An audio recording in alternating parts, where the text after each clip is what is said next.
To whom much is given, much is required. Many of us are going into places we've never been before, seeing things we've never seen before. We've prayed for more. We've prayed for God to bless us in new and bigger ways. And in that comes a lot of responsibility. One of the things that we have to be vigilant about is our prayer life. Every now and then we find that when we get real excited about something, we go full speed ahead. We want everything to be perfect. We're trying to line things up and we are laser focused. And that's great as long as we make sure that prayer is part of our process, not just praying to God about what we want, just giving him our list and God do this and God do that. But a prayer conversation. Prayer is a conversation. After we talk to God, we should keep our eyes and ears open to see how he responds to what we've shared. And to be honest, more than how he responds to us, it's really about how we respond to him. A lot of the plans that we have don't mean anything if he is not the author of those plans. We'll find real quick that we'll be in a mess because it's not something God ever ordained for us to do. So we're just assuming that whatever it is you're working on in 2023, you've already done that, made sure that this is something that is part of God's will and part of God's desire for your life. But then after that, we have to sometimes find some quiet time and get away from the busyness of it all. There are times when God speaks to me in one of the ways, in many ways he speaks to me, but one of the ways he speaks to me, especially when it's something very important, and particularly when I'm out of focus, is through my dreams. There are times when I wake up in the middle of the night and I feel that he is giving me direction. Sometimes the dreams may be very upsetting and I may not understand. And what I always do is similar to what Samuel did in the book of 1 Samuel. When God was speaking to him, he says, "Speak, Lord, your servant is listening."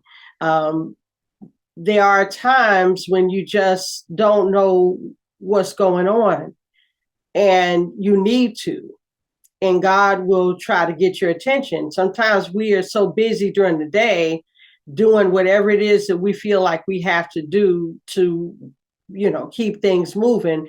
Sometimes we're watching TV, sometimes we're watching movies, we're having a good time, and we don't hear.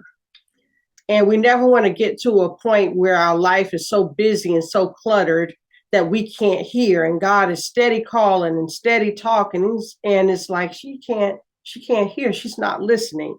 And so sometimes he will wake you up in the middle of the night and give you direction. And I say to us, that is a blessing, even though sometimes we may be disturbed by it.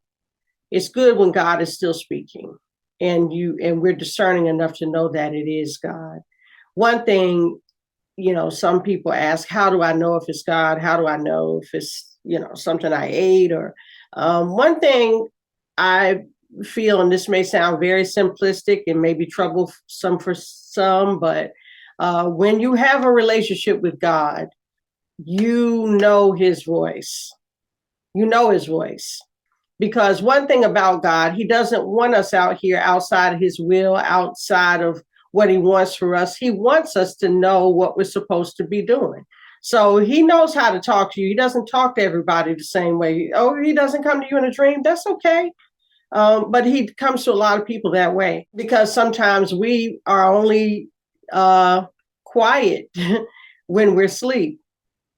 And so I just want to encourage you that if you are working towards something and it's getting a little overwhelming, getting a little confusing, I encourage you to what I call go dark, and I know other people call it that as well. Get off social media for a minute. You can go a day without posting. Um, Turn the TV off. Turn the noise off around you so that you can hear and see what God is doing. And you'll know you're in his will, especially when you have peace. One thing I found for me is when I'm where I'm supposed to be, I have peace. That doesn't mean everything is smooth and there are no challenges and everything's easy. It means that no matter what else is going on, I'm settled in my spirit. I'm settled in my heart. I'm settled in my mind. I'm focused and I'm at peace that everything's going to be all right. When you don't have that, I would encourage you again to steal away and pray and do whatever it is you need to do to hear. For some people, that's fasting. Fasting is not always food. Sometimes fasting is, again, getting away from the social media, getting away from the television. And for some, it is turning the plate down because if you're like me, I eat sometimes just because I don't even have to be hungry. I just like to eat. It makes me feel better. I'm working on that. I'm working on that. But it's a real thing for me and a whole lot of other people. So I encourage you to do whatever it is that you normally do to deal with stress. I encourage you to substitute that with prayer. The other thing I want you to consider is who you have around you. It is so important. My inspiration for a lot of what I want to say to us today, it stems from 2 Samuel chapter 6. Is the story of David. And David is now past the point of running from Saul. Saul's dead. He's trying to get everything in order, and it's now time for him to take the throne. And this is a new venture. He's excited. He's pulling out all the stops, all the bells and whistles, and he's gung-ho. He's got the Ark of God, and he's like, we're getting ready to do this, and God is with me, and come along, everybody that want to come. And a tragedy takes place right at the offset. And one of his team members ends up getting hurt. I shared this because sometimes we have the right intentions, but God ain't in it. Again, that prayer life is so important. God had anointed certain people to handle the Ark of the Covenant. And it's in the book of Leviticus that only the priests were supposed to handle the Ark of the Covenant. And it was supposed to be handled a certain way.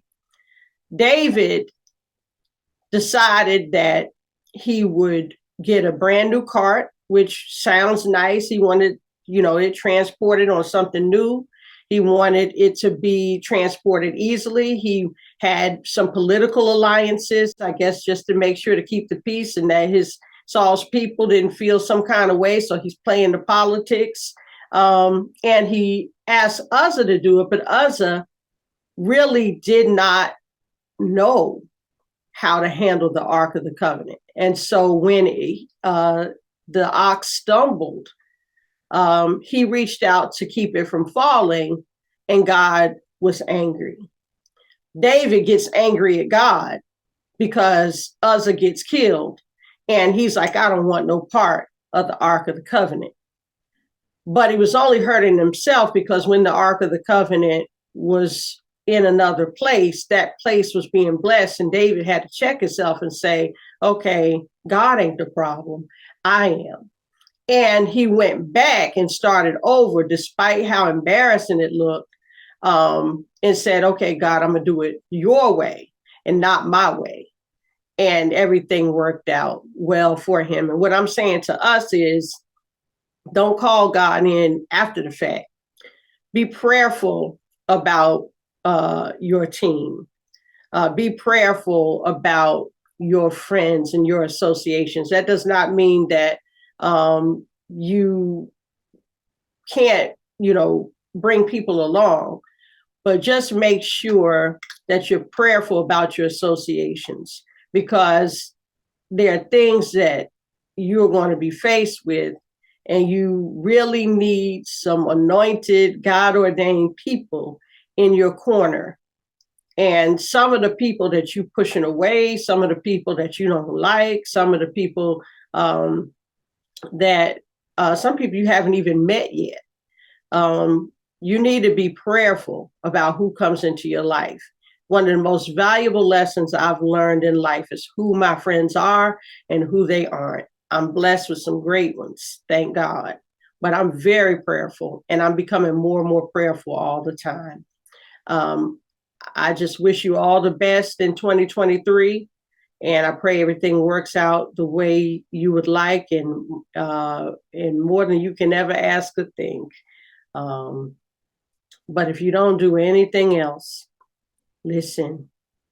And one of the ways you listen is in your prayer life.